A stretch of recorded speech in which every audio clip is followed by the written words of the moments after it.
Dāmas un kungi, dārgie skatītāji, esiet sveicināti. Lauris Zalāns ir mans vārds, un es esmu izgājis šodien ielās, lai noskaidrotu, vai cilvēkiem ir nepieciešamas mākslīgā intelekta daudz un dažādas funkcijas, vai būtu kāda īpaša funkcija, ko gribētos. Tāda pašlaik nenāk galvā, bet es vien redzēju par to summary, kad savēl kopā izkonspektētu rakstu. Ja, piemēram, jūs lietotu to visu, cik bieži lietot? Domāju, ka ļoti bieži. Šis nav slikti. Nav slikti, jā. Viņš izveido vienkārši gājēju pārēju.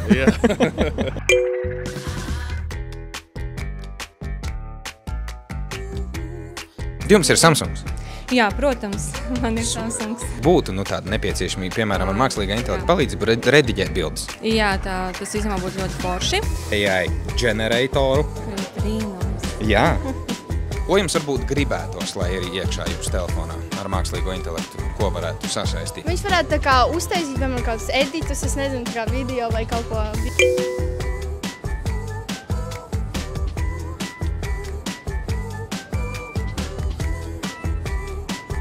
Vai jums ir kaut kādas vēl lietas, ko jūs gribētu, lai mākslīgais intelekts izdara vispār?